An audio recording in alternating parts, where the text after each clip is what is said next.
Hi. Today's art challenge was to make a gargoyle. So we've made some gargoyles out of clay and we've painted them and we've hung them up.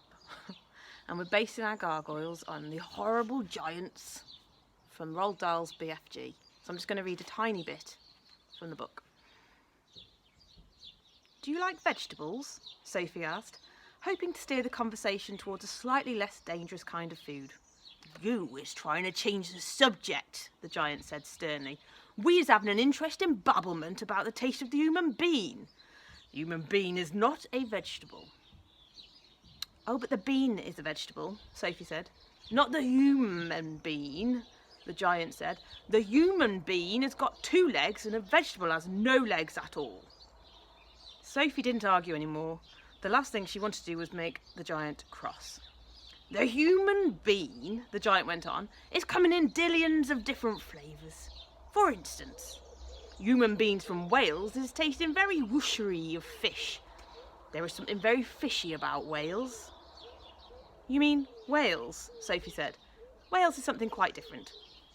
"Wales is in Wales," the giant said. "Don't be goggle-funk around with words. I will now give you another example. Human beans from Jersey has a most disgustable woolly tickle on the tongue," the giant said. "Human beans from Jersey is tasting of cardigans." "You mean jerseys?" Sophie said. "You are once again gobble-funking," the giant shouted. "Don't do it.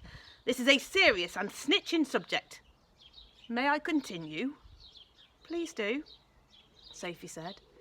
"Danes from Denmark is tasting ever so much of dogs," the giant went on. "Of course.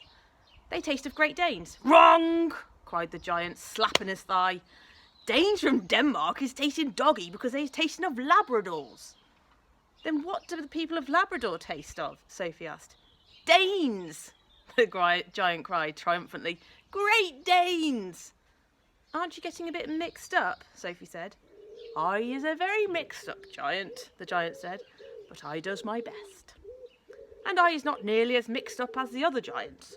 I know one who gollops all the way to Wellington for his supper." "Wellington?" Sophie said. "Where is Wellington?" "Your head is full of squashed flies," the giant said. "Wellington is in New Zealand. Human beans in Wellington has an especially scrumdiddlyumptious taste. So says well-eating giant." "What do the people of Wellington taste of?" Sophie asked. "Boots," said the giant.